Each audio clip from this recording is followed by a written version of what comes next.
We're snorting cap rates and shooting up cash flow here at Deal Junkies.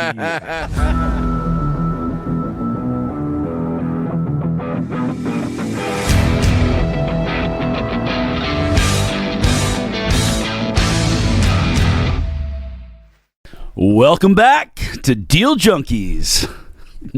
Mike's giggling. Trevor's got looks like a little giddy kid on Christmas. You guys kicked me off the you guys kicked me off the mic set, so I'm sitting here lonely. That's my just because Dane came back randomly and thinks he gets to take my mic. Turn him off. Turn him off. I don't know how Dane pulled a seat after not showing up for so many episodes. Well, it's because I had saved up. You saved up my right for a seat. Yeah, you guys burn all your social capital and then come up and use it on chair capital. You guys have been using them every week. It's all right. All right. Well, we got all of us back in the studio today. I can't remember the last time we did this, but we also have a special guest. Ryan Heltemes is here visiting us from Vancouver, Washington. Thanks for being on the show today, Ryan. Thanks, guys. Ryan is, so you're 37 years old. You started your real estate journey. How old were you when you started? I started back when I bought my first land back when I was 19 years old. Oh, so you've been doing this for a while. You're interested from a young age. Well, first we got to tell you why we wanted to have Ryan on. Come on, Gabe. We're getting there, Trevor. Slow down. No. Trevor's you so slow impatient. Down. You slow down. So I met Ryan. Mike, take his mic away. No. I got the mic. So I met Ryan at Mike's poker night thing, or Alex's. I was sitting there. I was like, oh, hey, man, what do you do? And he's like, oh, I own like 60 or 80 doors or whatever. And I was like, oh, that's awesome. Like, how'd you do that? Like, do you have partners? He's like, no, pretty much just me. And I was asking more about it. I was like, oh, you have to come on. Like, that's sick. We have to ask you how you did this. But that's the backstory. Now you can do whatever you want. So Ryan owns a portfolio. You said over 60 doors, 67 doors, and $8.5-9 million valuation. You've been doing this for a while. So you started with land when you were 19. Did you always want to be in real estate? Were you raised in a family that was around real estate? Like, how did you get this idea to start doing deals? Yeah, so like growing up, my mom and dad, they built 3 different houses, 1 before I was born, 2 after I was born. And so like we were raised, like my dad did all the work himself, other than sheetrock and insulation. He always subbed that out. But yeah, we lived in trailers while we were building the one house when I was younger, lived in a garage while he was building a log house, 3,500 square foot log house. He did it all himself. Other than the log package, he finished it all out. So I was raised around the building aspects. And then when I was about 19, he kind of was like, hey, you should buy some property to build your own house. And so I became an electrician at that time. And then he was like, we got to plant some money somewhere. So I got a seller carry on 3 acres, about 5% interest only. And I think it was like a 7-year term or something, $500 a month. Was his idea for you to like land hack, like to add value to this land, to actually live on that land, or was it to build something and sell it and start growing a portfolio? His idea was just to live on it, build a house. You know, it was close to my family up there. They had done seller carry on 80 acres that they bought when I was growing up. My dad, he logged all 60 acres by himself, paid off the property. He was a very, I don't know. He helped a lot of people. Himself? Yeah, cut the trees down himself. Had his own cat, had his own excavator. Paid off the property with cash. So yeah, he was definitely a workaholic on that front, but didn't have really much. That was his type of real estate investing. Like he built the first house. He'd go up to Alaska, build roads, come back home, take all that cash and build his house. Well, he ended up, I think he was 28 and he had his house paid off because he just built it as he went. Mm-hmm. So. Wow, that's a cool story. Is your dad still alive? No, passed away in 2012. So he hasn't got to see really any of my journey in the real estate world, but he's in your mind. You're thinking about him, and the lessons he taught you as you start growing your portfolio. Yeah, I think it kind of shaped the way I look at, doing this whole adventure, like having that aspect of my life. I can see what he did, and he pushed himself. I mean, really hard. And so it definitely gives me that same drive and what's possible to do. Seeing him build a house, I mean, he was a millwright in a mill, so he didn't really have that background or any mentors to teach him how to do that. Just back then, people would help each other. They were building the house. Hey, I'll come over, help you frame it up. That's how he learned how to do all of that. And so people would also come over and help him when he was building as well. So when you say he built a log house, was that from the 80 acres that he logged? No. Okay. He bought a package from Canada. They had it shipped out. Oh, like a kit log Yep. house. Okay. Yeah, I mean, going back to something like his first house he built, he bought, I think, a railroad trestle that was getting torn down for like pennies on the dollar. He sawed all of his own 2x4s and 2x6s to build the house himself. It was pretty crazy. Like the first foundation he did, they poured it all by hand, mixed it all in a hand mixer. Like, wow, just hustled, and I think that's why they got ahead so fast. They never had a house payment their whole life, so definitely helped them get ahead. What I mean, you had to have some pretty cool grandparents too, right? Like, or just struggled when he was a kid, I guess. I don't know, not to put that out there, but yeah, my grandpa, his dad was pretty well off. Worked out in the woods, was kind of a foreman in the woods. Did really well. I mean, when he was older, there was a couple Christmases where I think he had so much money that he gave like 10 grand to all of his kids and stuff at Christmas time, because he was just trying to, defer some of the taxes, I guess. So, jeez. No, did pretty well, but he didn't do any real estate or anything like my dad. My dad, I think, just saw the value in it and was pretty successful in it, so he just kept going. So are you a hands-on guy like your dad and grandpa? Yeah, I wasn't. I mean, I was pretty young when he was doing that, so I didn't really get much hands-on. I kind of just learned from, I bought my first house in Tigard, and it was rough learning. But I'm kind of a person, like, I'll figure it out one way or another. Like I started it when I was 19, building 4-wheel drive trucks. I mean, I went pretty much crazy on that, kind of just YouTube and self-learning. I probably owned, I don't know, 20 or 30 rigs by the time I was 21, just buying and selling, and I'd build them up, and then I'd get bored, and then I'd part them out and then build another one. So I'm very mechanically inclined on how to learn how to do stuff like that. So you got that in your DNA. Yeah, definitely got that. So what's the driving force behind you to build a real estate portfolio? I would say it kind of came from listening to books, Audible books, and I'm not really a reader, like book in hand, more listen to Audible. Otherwise, I lose my attention when I'm reading. Any particular book that stands out? I mean, The Rich Dad, Poor Dad. I mean, that's kind of the one that kind of started me thinking. And then I was working over in Pendleton, and I was working out of town, met a guy in a bar one night, and we were sitting there talking, and he was going up to Alaska working and then was coming back to Seattle. And every year he came back to Seattle, he'd take his money he made up there and buy a house. He did that for about 10 years. And at the time I met him, the guy was 45 years old, and he was retired. He'd been retired for about 4 years now. And I was like, man, I gotta get on this train. So I started really diving into like how I can make this happen, and just how to make that happen. Yeah. I wanted to be like that. He inspired you. Yes, that's a cool story. You still stay in touch with that guy? Nope, just a random dude you met in a bar. Random dude in a bar. Yep. I don't even know his name. Wow. Well, shout out to random dude at the bar for getting Ryan going on this portfolio. Yeah. So now you're 37 years old. So you're on your way. Do you feel like are you going to stop at some point, or have you accomplished the goals you're trying to reach, or what is the end goal for you? That's something that's kind of been evolving over the last few years. I definitely, starting out, didn't really have a goal. It was just get more. I listened to Trevor, and that's kind of how I was when I was, getting started and kind of in my like early 30s. Now that my mom always kind of pushed me. She's like, Ryan, you have to have a goal of why you're doing this, because if you don't, you're going to be like your dad and just work your life away. Essentially, he was definitely a workaholic, and I didn't want that. I wanted to have a goal, and my goal was, when I had my kids, I wanted to be able to spend as much time with them as I chose at that point. And so that was a big driving factor for me. About halfway in, I kind of set that goal. Okay, so when they're born, and so far it's worked out. So I've hit that goal, and yeah. How many kids do you have? I have 2 kids. I have a 3-year-old and a 6-year-old. All right. Yep. Good. Gabe always says never have kids. What do you think of that statement? I'd say kids keep you present in the present moment. Like I think we get sidetracked as adults a lot.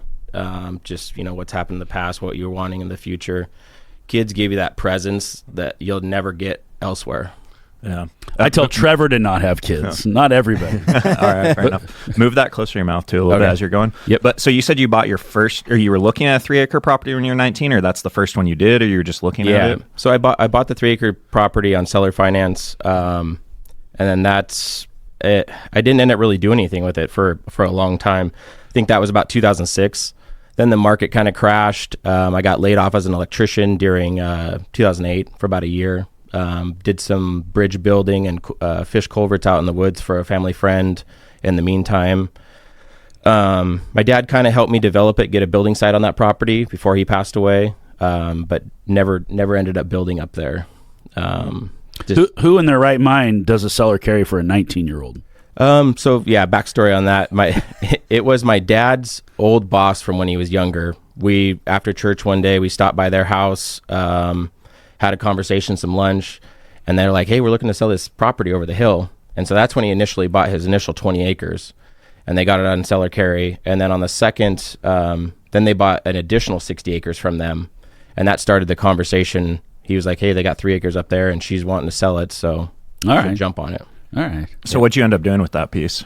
So that's kind of like, I was like kind of backstory a little bit. I was an electrician for quite a while. Met my wife 2011. She got her first job in Bend as a journalist, doing a reporter. So I had to make that decision at that time. Do I want to pursue this? And, she was still my girlfriend at the time. And so we ended up moving to Bend.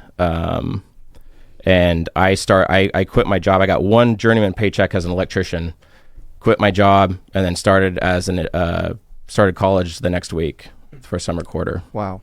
So yeah, I've always been a person that I'm never content with just coasting. So like whenever I get to something, I'm like, I knew that for about the last year I was in there. I was fortunate enough to work with some older journeymen, and they were like, hey, if you're smart enough to go back to college, like do it. This career is really good, but it has its ups and downs, and some years you make 100,000, other years you're going to make 40,000, and it's hard on your body when you get in your 50s. So if you're smart enough to go to college, do it. So what'd you go back to school for? Initially I wanted to do finance. I love numbers. So I was always good at math. It's a great degree. Yeah. Started down the finance degree, started going in, and then I started talking to some counselors, some teachers. They said with my electrical background, I should jump into engineering. So I went they had a program called Energy Systems Engineering that I jumped into, which is kind of a hybrid between mechanical and industrial engineering.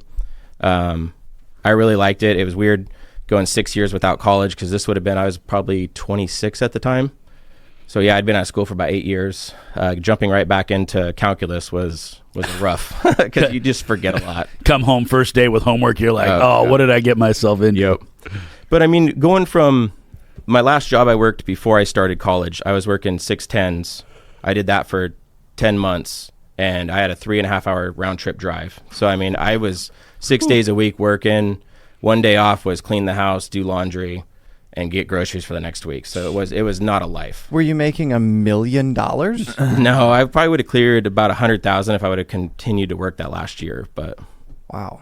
The hourly rate isn't great. I'd probably get out of there. Yeah. Wait, so you were buying deals this whole time then? No, so you bought the first deal, then you stopped. Bought that first deal in 2007, and then didn't buy another real estate transaction until about in 2013. And then did all this random stuff in between. Yeah. Did you get the college degree? Yeah. So we were in Bend. I finished my engineering degree about 3.5 years. Did the summer quarters, but it was easy. I thought college was easy because I went from working 60 hours a week to 2 days a week, and I was having time in my life, in college. Retired. Yeah. While in college, I was, I had to kind of keep that drive going. So I was buying and selling cars on Craigslist. I'd be in class and looking at Craigslist trying to find cars. I was really good with the 4-wheel drives, Toyotas in particular. So I'd see a deal, leave class, go buy this car, and then fix it up, do what it needed, and then throw it right back online. And that's kind of how I paid for my way through college, doing that. So you're a car dealer, a finance guy, an engineer. That's why you like Deal Junkies, because you got almost all. Yeah. I listened. Did you flip any houses or do anything like Mike? Nope. Oh, nope. Mike. But you're Mike's friend. Well, Mike, did you guys know each other before that poker night thing? No, we met at a meeting. Yeah, there A Salem meeting, wasn't it? the Portland one. Was it the Portland one? Investor Lab? November. He was yelling September. at me for talking when we were trying to get started. That's how we met. I had a microphone in my hand. I called him out. Was he cussing at you? Yeah, no. That's usually what he does. I was like, hey. Well, that's cool. So then you said you took about a 6-year hiatus from real estate transactions. What was the next thing that got you back into doing deals again? Yeah, so we were in Bend. We rented an apartment there, a 3-bedroom apartment. that was kind of the first time I'd really rented much in my life, and it was crazy. I think we were paying $695 for a 3-bedroom apartment on the west side there, 2011. Wow. Rented that, and then I posted. Bend has changed. Yeah. And then I rented out a room to a guy off of Craigslist for $500 a month. So we were only paying like $195 a month to live there. Apartment hacker. Yeah. It was pretty nice. But then I got tired of the renting, so we wanted to buy a house. I just liked Bend, and so I put my property up for sale on Craigslist back home. Ended up selling that to a couple. They built a house, and then took that money to start looking for a home in Bend. We did not qualify for a home just because my wife wasn't making a lot as a reporter starting out. So we talked to her parents, and they were willing to co-sign on the loan, but they wanted to be in the deal. So the way we kind of worked it was I would put 20% down from the property sale, but they wanted 40% ownership in it. So I think they ended up because I put the 20% down, we split the remaining equities, 60-40, which gave them like a 31% share of the property. But it made it to where we could buy a property. Okay. So this was a house. Yep, a house. About a 3-bedroom house for $194,000. And that's done well for you. You still own it, or do you sell that one along the way? No, that one we both got jobs in Portland, moved to Portland, rented that out to a classmate for a year. We both started our jobs, started looking for houses in Tigard. Tigard area was a good location. The market was hot then. That was 2016. Putting in $30,000 to $50,000 over asking, and not even getting backup position on property. So that was kind of rough. So I started rethinking, I don't want to overpay for one of these properties. So I started looking at properties that were 90 days on market to see if I could, maybe negotiate on one of those. Found one in Tigard. It wasn't really the layout we wanted, but it was in Bull Mountain, so it was a really great neighborhood area. So we got just a little bit below asking on it, but that was kind of our start into real estate. Our first home in Bend was more of just didn't need anything. It was very nice. The previous owners did a great job. This house needed a lot of upgrades, and I look back on some of the stuff we did, and it's very comical. Shoving cardboard under the carpet, repainting all the trim. The trim was 2-inch tall trim, so we should just replace it all at that time. Then I pulled up the carpet, ended up pulling up the carpet and then putting down laminate floors, left all the trim in place, and then laid the floors underneath, kind of myself. We went as far as the cabinet doors. I kind of notched the cabinet doors out. They were actual oak cabinets. So I notched them out and did your shaker style cabinets, but okay. I glued everything in there, caulked them, and did wood putty and everything, made them look real nice, put them back on there. Spent I don't even know how many hours on it. It would have been way more affordable just to get them from a local Home Depot. Yeah. But no, I was learning. Just stupid. The most embarrassing one I would say that I did there was there was vinyl flooring in one of the bathrooms and it had blue on it, and the wife was trying to get a color scheme in there, and she wanted black. So we painted the vanity black, and then I literally colored in the blue squares with a black marker.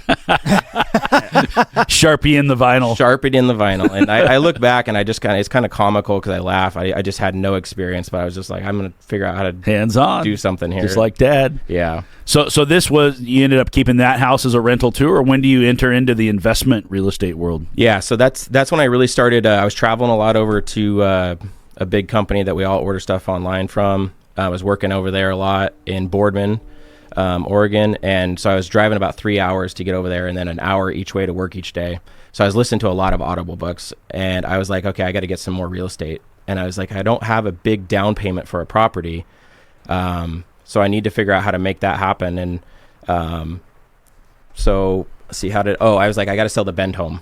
So we listed the Bend home, got it sold, and then we kind of went into analysis paralysis a little bit after that. I started listening to Bigger Pockets, heard about the 2% rule, and I analyzed a bunch of properties, and I was like, oh, they're just not penciling out. Well, got poisoned. Yeah. So this is 2016, and I'm penciling for 2013, 2012. Tell us what the 2% rule is, just so listeners know what you're talking about. Is this purchase price? You're supposed to get 2% of the purchase price in rent per month. Yeah. And that's hard to find in Oregon. It was very hard to find. Yeah. Think about that. That's a 24% return. Huge. Per year. Yeah. Yep. It works in other states, not here. Fucking A. Sometimes.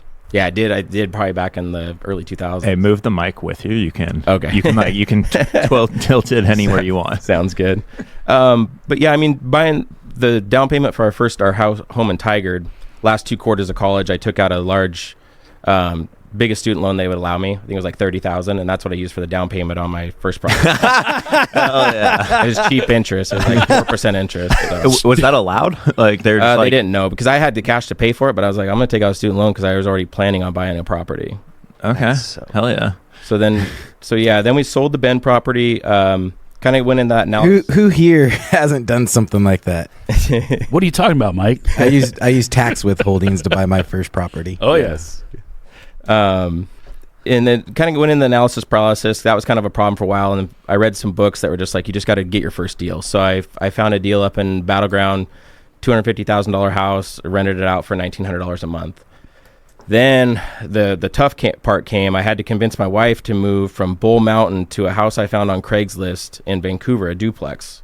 And she was like, not happening. I mean, because this is not in the best part of town, but I mean, a lot of Vancouver's not that bad. Yeah. So I kind of there was $1 million houses like 3 blocks away, but you drive through the neighborhood where the duplex was, and it was not very nice.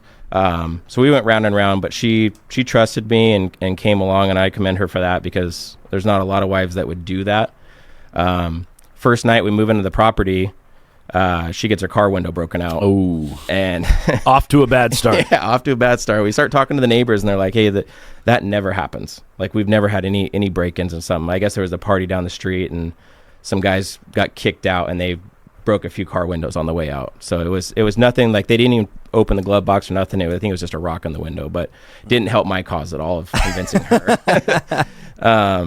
Yeah, so that's kind of where I learned a lot of my renovations and kind of perfected my technique, I guess, a little bit better, way better than I was at the first place.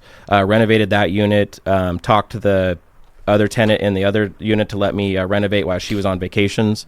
So she'd take like a 4-day vacation over the weekend.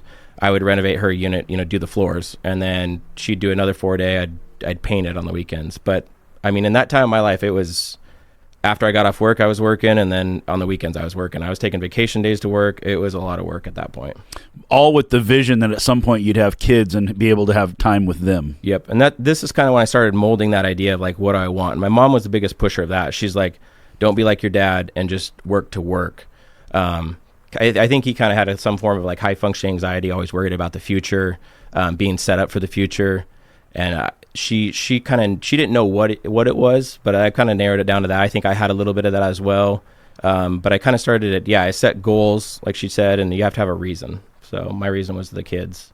But you didn't have any kids at this time. Didn't have any. No. You're thinking about your kids before you ever had kids. Yep. And so like we knew we wanted to have kids. We had our first kid was born at the duplex. And so that's kind of when our journey kind of started down that path. Yeah, it was that one was just a learning experience, the entire thing. We probably went a little bit overboard on that property, but it turned out to be, I think I bought it off Craigslist. It was a for sale by owner. He wanted $326, I think, for it. Got him down to $319. I wrote up the PSA for it myself, found it online, wrote it up, went down to the escrow company. They figured out what else we needed and then closed on that deal. That's cool. That's sweet. You still own that today? Nope, I sold that one. That's to trade into something else? Yeah, to kind of trade in, because we had lived there for the 2 years, and so I was trying to get that tax advantage to 2 out of 5 years. We rented it for about 3 years after. Did you say that it was not sell or carry? You got financing for that one? I got financing for that one. Yep. What kind of financing did you put on it? I think we did 25% down. Okay. Yeah. It's kind of a normal conventional loan. Why not an owner occupied, like 3 to 5% down on something like that? What's that? Why didn't you do like 3 to 5% down owner occupied loan on that? Owner occupied? I don't know. Okay. Yeah. Wait. No, we did do 25% down, I think, on that one. Don't quote me on that. I honestly, it's been. I went through a lot of this stuff to get numbers because I was like, I can't remember. Can't remember them. Yeah, all of them. But you used the money from Bend House. Yep. To go into that. That's what it was. Yeah. So I had that money from the Bend House, and I didn't have like a mentor or somebody telling me how to do the most efficient way of doing this. So I was like, all right, 25% into the Battleground home, 25% into the duplex, and you run out of money, and I'm like, this sucks. Okay. So how'd you keep scaling? Because you got these first few, and how'd you start going bigger? Yeah. So I'm trying to think. I got some notes here because I was like worried about you. just figuring out my timeline. Trevor here and asking everything. all these questions Yeah, all these- that you forgot the answers to. So we're at the duplex for about 2 years, and then I refinanced that and pulled some cash out of it, and got a better interest rate on it. And then we bought a mobile home park, a little 5-unit. I was like kind of wanting to get into that space a little bit. Brandon Turner was talking about it, and I was like, I like that cash flow and model, and found a 5-unit mobile home park about a mile from where I grew up, the house that I grew up in, and up in Toutle. And there's no really affordable housing up there, no mobile homes, no apartments really at all. So like your starter homes, $500,000, rentals, not very many of them. So you're looking at like $3,000 a month. So I was like, this is a great place to be buying a mobile home park, because there's none in the area. So I bought that. That one turned out pretty good. He was asking like $225 for it. I ended up getting it for about $172. And I think it's increased in value quite a bit since then. Seller carry, or did you finance that one? Finance that one. My mom actually sold a piece of property on that one, and she wanted to place some money. Okay. And so she did a PML on that one for me. What's a PML? Private money lend. Okay. Yep. So she wanted, she was selling property that they had bought the 80 acres to friends and family up at her house. Well, she was carrying seller carries on all of them at around 5 or 6%. And she liked that steady income every month. So she went to sell a piece, and she's like, hey, do you have anything you want to buy? And I was like, no, not really right now. But as soon as she said that, I definitely started looking. I can find something. Yeah, I can find something. We can spend that money. Yeah. So I'm very obsessive about that. I mean, looking at cars back in college, and even when I have the money to find something, I go kind of definitely obsessive on that. Do you think this flipping nature inside you, like, is it DNA? Is it learned behavior? Like, how did you get like that? I think learning a lot from my dad, and just seeing my mom and dad growing up, just, delayed gratification kind of, living in trailers and stuff. It definitely made it to where we're not, I mean, my dad, he had a lot of money, but he drove a 91 Ford until 2 years before he died. He finally bought a 2001 Dodge Cummins like in 2010. So I mean, it was like 10-year-old truck, and he had the money to pay for a nicer truck, but it wasn't in his DNA. And it's kind of, he instilled that on us too. Like, we're just not really a flashy at all. So I've always never really had a loan on a vehicle until a recent flip I did, where I pulled out a loan on my truck just to have some extra cash. Never really had a credit card until I was a few years ago, and I saw you kind of have to nowadays just to get the benefits from them. I get that. Yeah, Dane, tell him about how you couldn't get a loan because you hadn't had a credit card before. He had bought some seller carry deals, didn't have a credit card, goes to apply for a loan. They're like, I don't think we can give you this because... You got the cart before the horse, Dane. I owned some apartments, and then I was trying to buy a fourplex with Gabe from Gabe, and they were like, you don't have... You have an SREO, but you don't have a credit card? And I was like, well, I have the one my parents, they put me on as a signer. They were like, that's not how. That doesn't that's count. for Dave. like 16-year-olds. I love your story, Ryan. The common thread is like, do whatever it takes. If you got to take a student loan to go use for down payment, or borrow money against your truck, or like use your connections between your dad's buddy doing a seller carry for you, your mom giving you a hard money loan. Like, this is piecemeal. This isn't like textbook 101. Here's how you get into real estate investing. This is just like, I'm going to build a portfolio however I can with whatever means I can find. Yeah. It's very cool.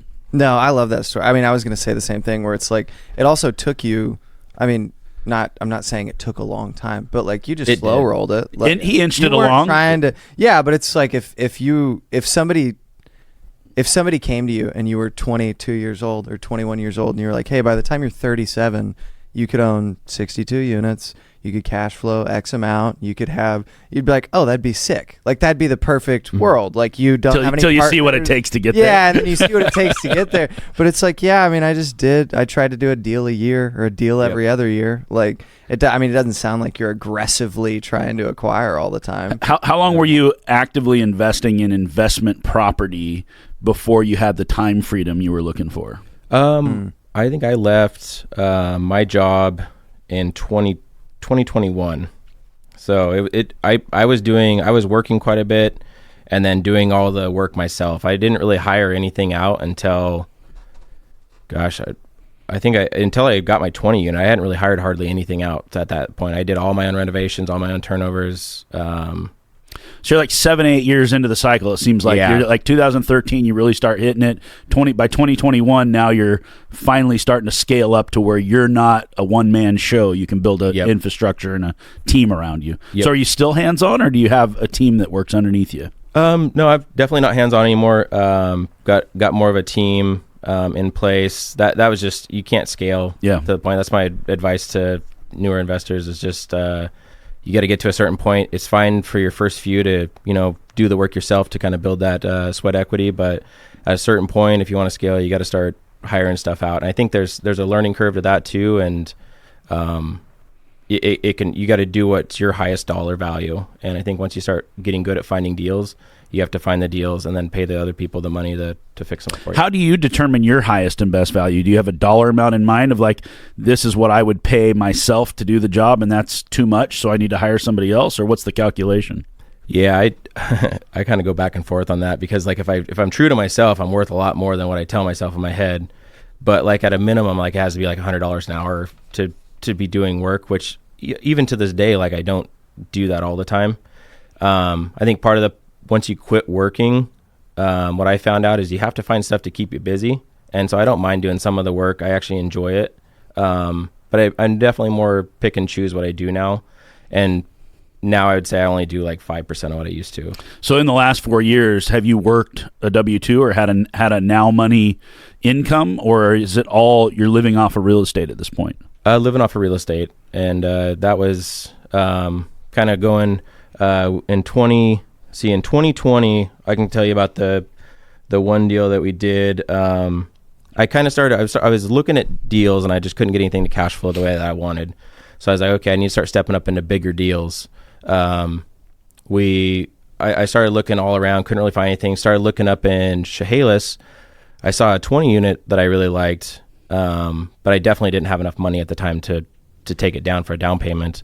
I had just put a HELOC on a house that we got on seller carry. I renovated a bunch of it, was able to get a $250,000 HELOC on that. And then I found this 20 unit, and it was a for sale by owner again. Trying to get enough courage to call him up.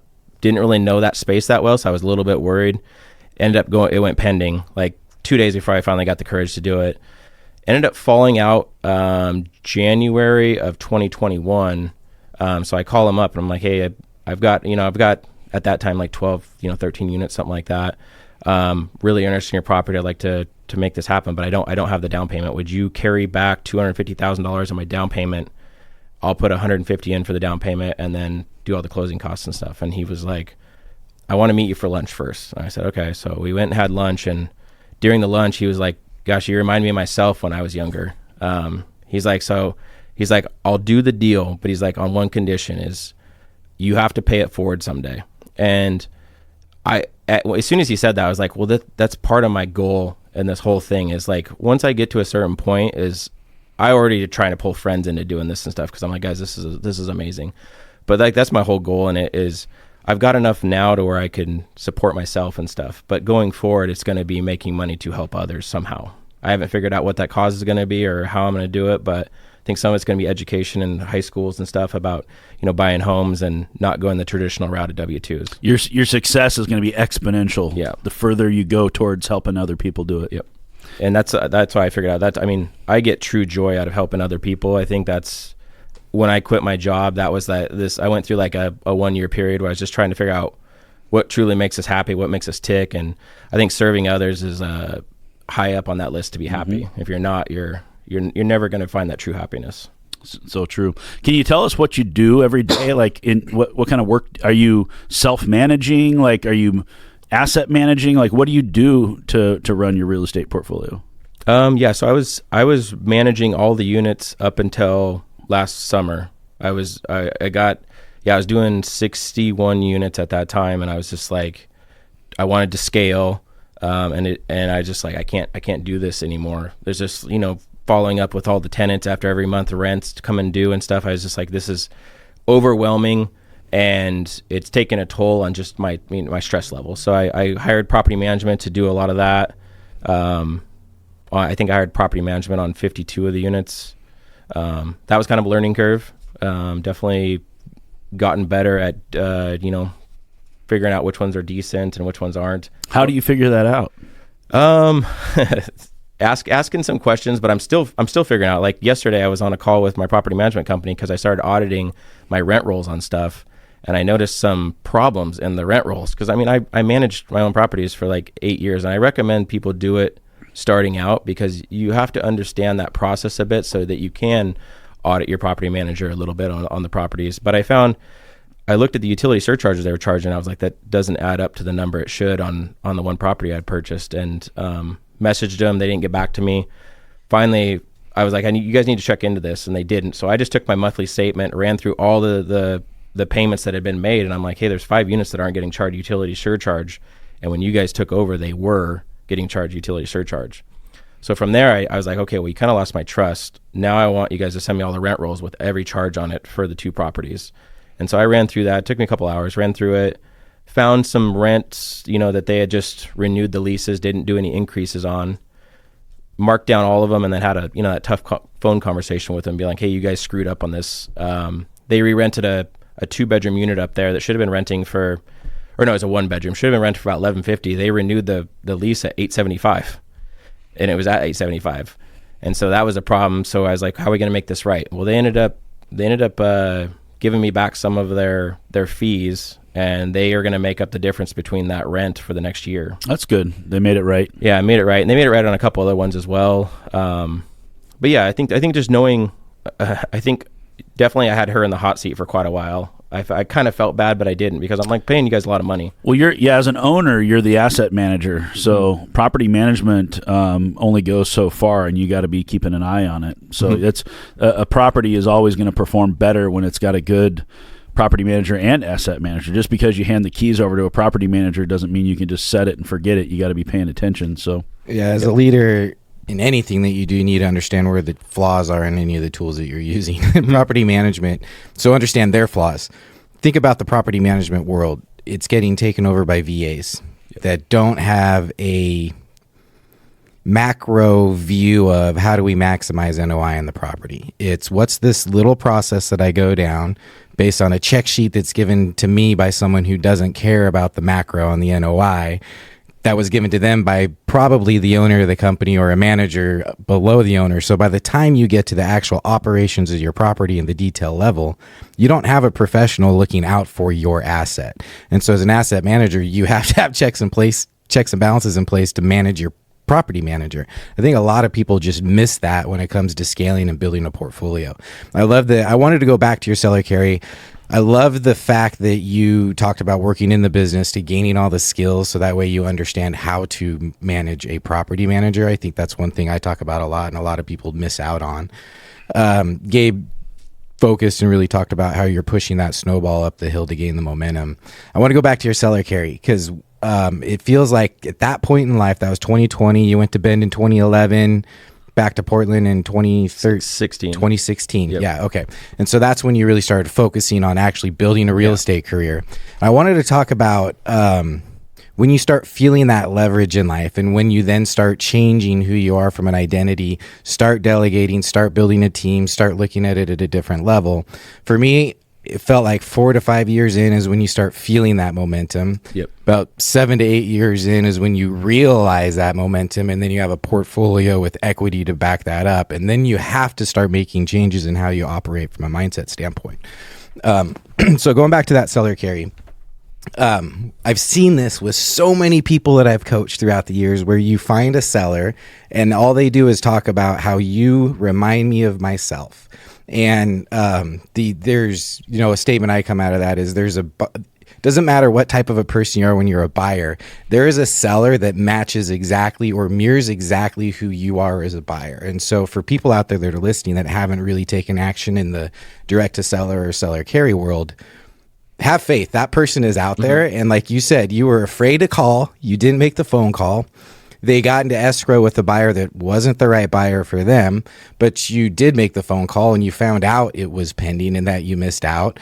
I'm assuming, but I imagine that you created some type of rapport so that way when it did fall out, you were back in contact. And then you took the risk to throw it out there of, hey, here's what I want to do. And he saw that in you. And it sounded like not only from a time in the industry standpoint, but it's now leveraging equity, take a HELOC, go buy a seller carry, put them in second, bring some cash to the table, take on a huge management swing. So going from 12 units to 32 is what it sounded like you did. So similar. Like I went from 11 to 23. That's when we opened property management in-house and started going that route. So how did you grow? Because you went from a worker to now you have to be a leader in the business. So what was that transition like? Now you have some momentum. Now you have some leverage. You have more resources, significant amount more resources from a real estate standpoint, which means gross income, which means expenses can be paid for. What was that route you took to start, gaining your leadership skills? Imagine emotional intelligence was on that list. Yeah. And then where did you start delegating, and why did you start delegating in that way? Yeah, so when I took over that property up in Chehalis, I mean, obviously that's about an hour and a half drive up there, about an hour. I definitely didn't have a team up there, and I definitely couldn't drive and do all the work myself. Like we had a 5 unit that we bought in Longview, and we renovated every unit on the turnovers, and I was like, that model's not going to work because it's just too far away. So the previous owner had a handyman that was working up there, so I started talking with him, and I think I went up on the first 2 units, helped him remodel just to kind of gauge his knowledge. Also, get a standard. This is how we want to remodel the units. I made a mistake on the first unit. Being an apartment building, I renovated it more to Vancouver Longview standards, and it's not quite that high of quality. Over-improved. And when I got done, I was like, well, yeah, I increased the rent by $150, $200, but this doesn't justify the amount of money I just spend. So learning curve there. Recommend people definitely look at the market, and you don't go in and replace cabinets if it doesn't need cabinets and stuff. So that was definitely a learning curve. So in the second unit, we kind of dialed that in, got like a good budget for renovating each unit. I think we were looking at like around $12,000 per unit to kind of renovate, and that's just paint, floors, and then fixtures, and some of them we had to do bathtubs in because they had clawfoot bathtubs. Those are kind of a pain, so I just replaced them out. He told me about a bunch of leaks over the years they had done, and I was just, I don't want to deal with it. So let's just invest the money and push it forward. So that time I was still doing my own property management. I had them all on apartments.com, which wasn't really that's pretty much basic model for doing property management. So it made it a little bit tougher for me. I don't regret that, just looking back, because I think going and auditing my management company just recently, a lot of that came into play, just understanding all the numbers and how everything works on that front. That one, when I went to purchase it, we did I did all my own inspections, didn't hire an inspection company. So I went through every unit myself, did videos and wrote down what every fix is going to be in every unit. So that I kind of knew when a turnover was coming, I knew how much work that was going to be involved coming up. That was almost by accident, but it worked out really well for me, because I was like, we got to do this, and this is how much it's going to cost, and let's get in there. And the handyman I have up there, he's been amazing. He's a very knowledgeable guy, been doing it for a lot of years, has a decent team that he works with as well. And so he's been doing most of my turnovers up there, and so it's worked out really well. I had an on-site manager, which that's kind of a way around property management for a while. I gave them half off rent each month, and so they would do all my postings or meet tenants on showings or lease ups. So that's a way of doing it from afar, as opposed to having a property management in place. That costs 3% roughly, management fee, instead of like an 8% management fee. So it's a way to save some money up front. Would you rather be in a unit laying flooring, or be on a phone call with your manager bitching them out for not collecting your rubs? definitely on a phone call. I've got some horror stories about laying flooring. So you're done with the hands-on stuff. Yeah. Okay. Going back to the 20-unit purchase. So you said something kind of interesting that we didn't dive into. So it was a seller carry, but he also lent you the down payment or part of it. No, so I did bank financing on that. Oh, okay. But he lent me the $250 on the down payment. How much did you buy that thing for? 1.6.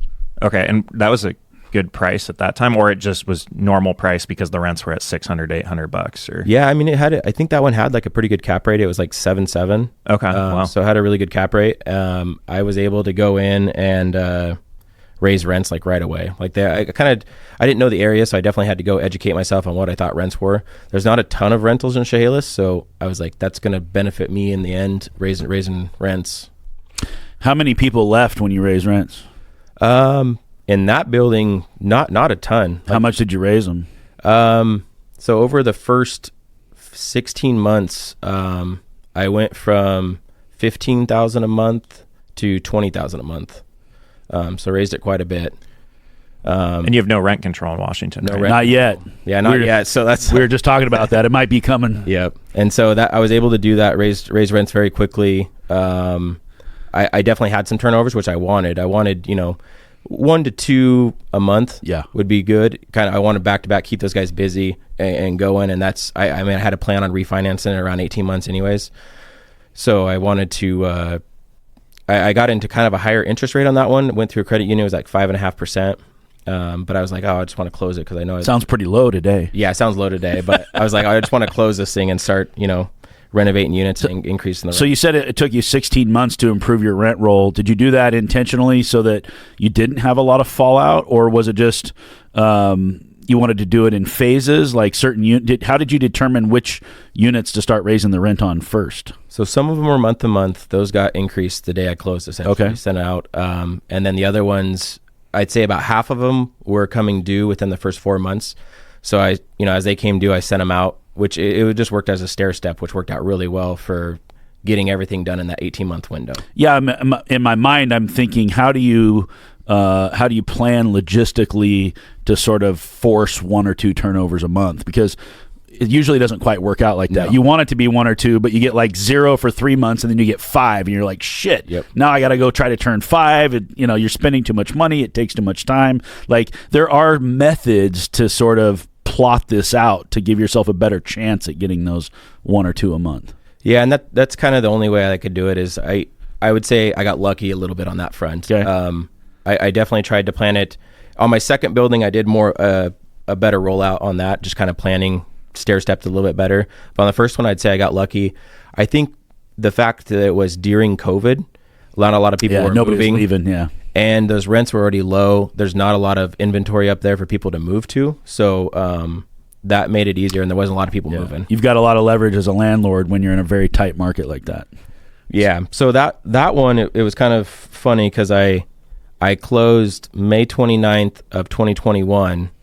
The day I closed, I quit my W-2 job, and my second son was born 3 days later. Oh my gosh. Wow. So I was onboarding all of those new tenants while I was in the hospital with my second son, and that was a nightmare because it wasn't. Yeah, it was a learning experience, but definitely stressful. How'd you get a bank to finance it with seller carried financing in place? It just had enough cash flow.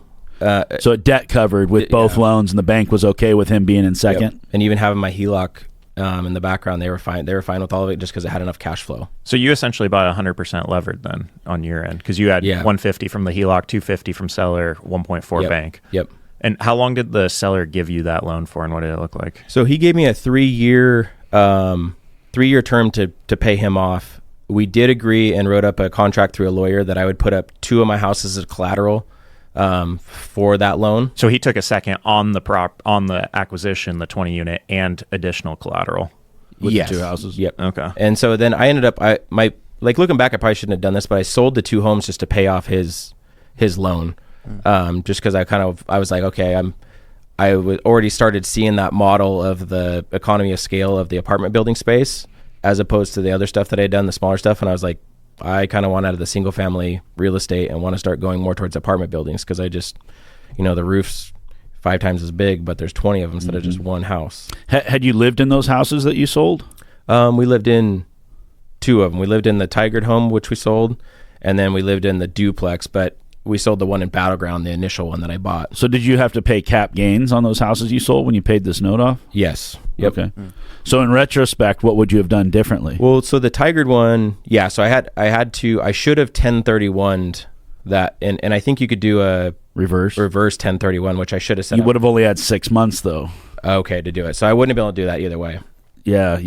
Well, I mean, You could have paid his note off early. You could have, if you had the money to close on your 20 unit, Which, yeah, I you think could have warehoused your house that didn't qualify as owner occupied exemption on your cap gains, and then you would have had 6 months to go sell that house. Which would have worked out, because I think we closed in May 29th, and I think I sold both of those homes before October. So you could have avoided at least one big tax bill on the house that you sold. Yep. Okay.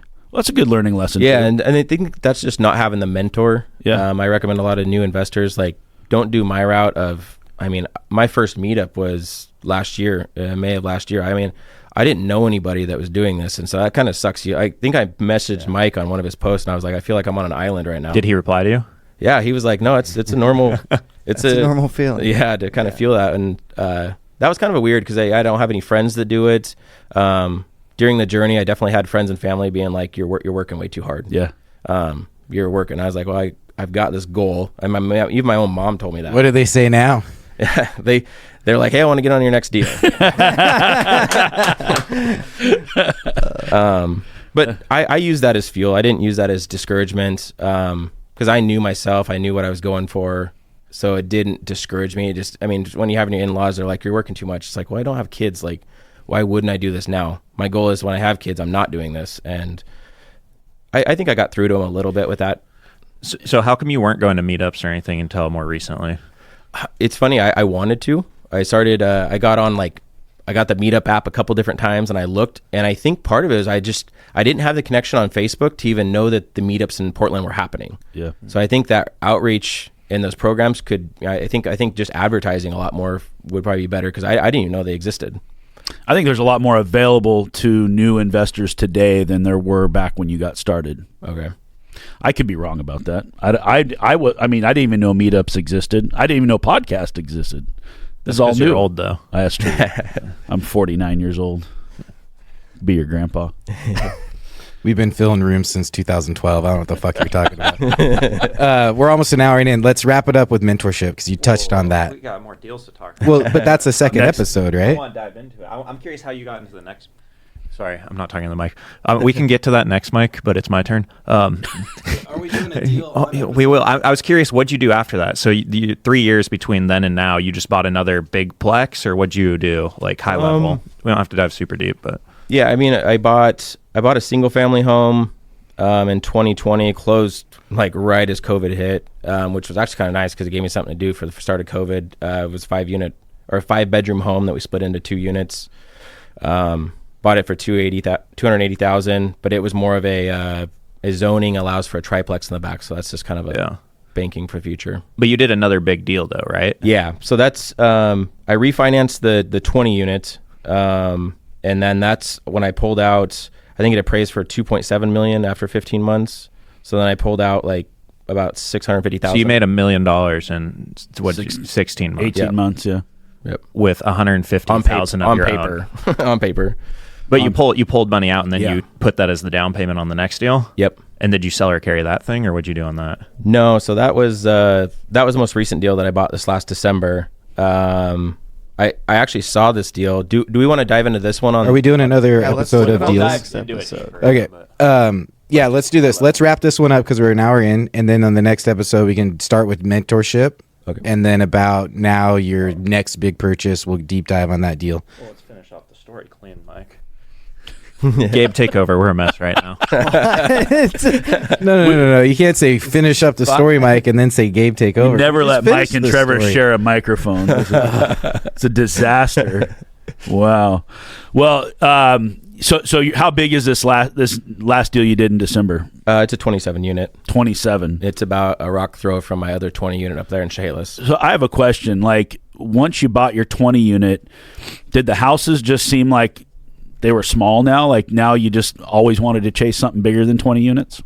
Yeah. I mean, going back a little bit on I bought a 5 unit, and I could finance that thing myself, didn't need a partner. I pulled in a partner on that 5 unit just because I was scared of the turnovers happening and renovating the units at that time. So I pulled him in as 50% partner on this. I didn't need it. It ended up being a home run. I wish I would have bought it myself. What part scared you? The writing the checks or doing the work? The turnover. Just making sure, like, if I had 2 turnovers at once, I wanted a partner. which I wasn't thinking at the time, like I should have just hired it out and got contractors. Oh, I see. You wanted another person to come help you turn the units. Yep. Because that was my thinking at the time, is doing it all myself. And yeah. So this is an example like what Mike is talking about, is how did your brain have to expand and evolve to be able to go into these bigger properties? Because otherwise, if you never get beyond that point of I've got to do it all myself, you would never go buy a 20 unit. You'd just be like, there's no way. If 3 people leave, I can't go turn them. Yeah. And so, going in the 20 unit, I was like, this definitely scares me, but I'm going to make it happen because I messed up on the previous one by pulling somebody in. I mean, he's a great partner. He's actually my agent on the Tigard home. He was about the only guy that I knew that was doing the amount of real estate that I was. So we'd talk on the phone every now and then. He's a flipper over in Bend now. He was in the area at the time. But yeah, no, he's very successful now. And so that was about my only connection in the real estate world of somebody else who was doing this. Okay. So we talked quite a bit. And he kind of got that same feeling, that island feeling a little bit too. And so... yeah, I just tell new investors, you got to get connected with other people. So the only reason you say you wouldn't have wanted to do that partnership in retrospect is because of how much money you would have made. You would have made twice as much. But did the partnership give you other value that will help you in future deals? You think that will outweigh giving up half of that profit? Yeah, I mean, it's created a friendship for life for sure. I mean, we still talk to this day quite a bit about what he's doing, and it's deeper than just the real estate too. I mean, it's mental health. It's a good friendship to have.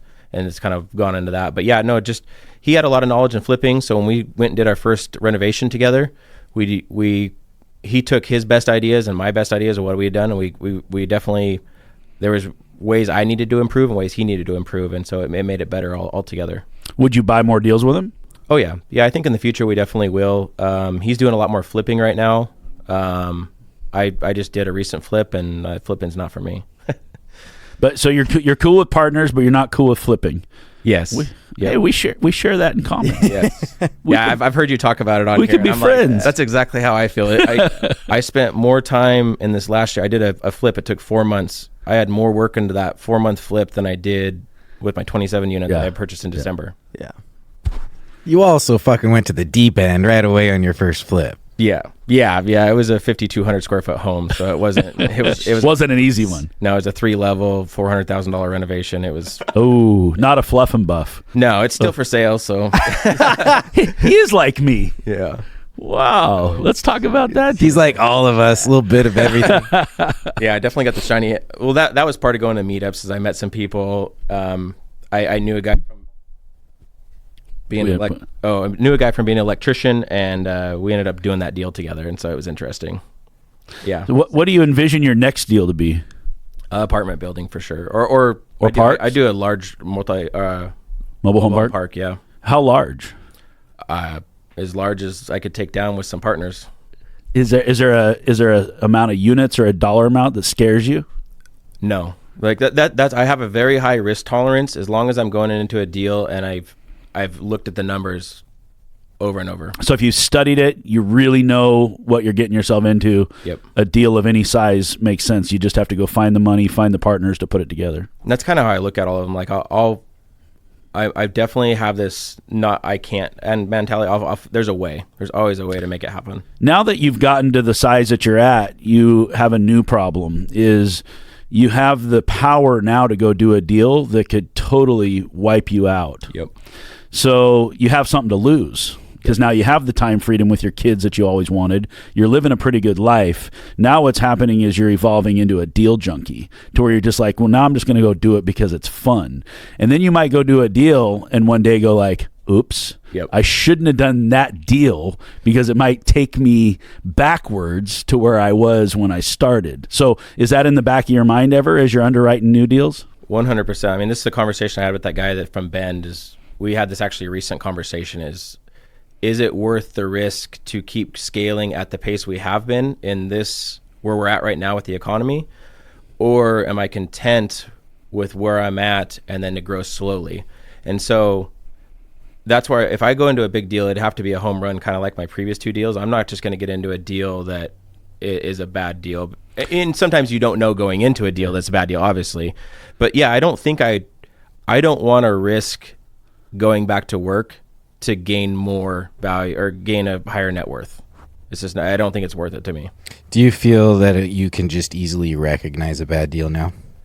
No, I can't say. Yeah, I mean, being honest, like This is a very humble statement. No. I don't have I mean, I listen to Trevor and I talk to other people that are underwriting, and I don't have a set way of how I underwrite them. I definitely just look at the OEM and go through them. And it takes a long time for me on each one, which is it's not scalable, but I'm fine with doing, because it's kind of I don't need to jump into another deal at the moment. So I just look at it like my college. I'm running through them slowly, learning a lot while I'm doing each one. And I've thrown out a few like LOIs on a lot of kind of creative type deals right now. Nothing's sticking yet, but I'll find something in the future.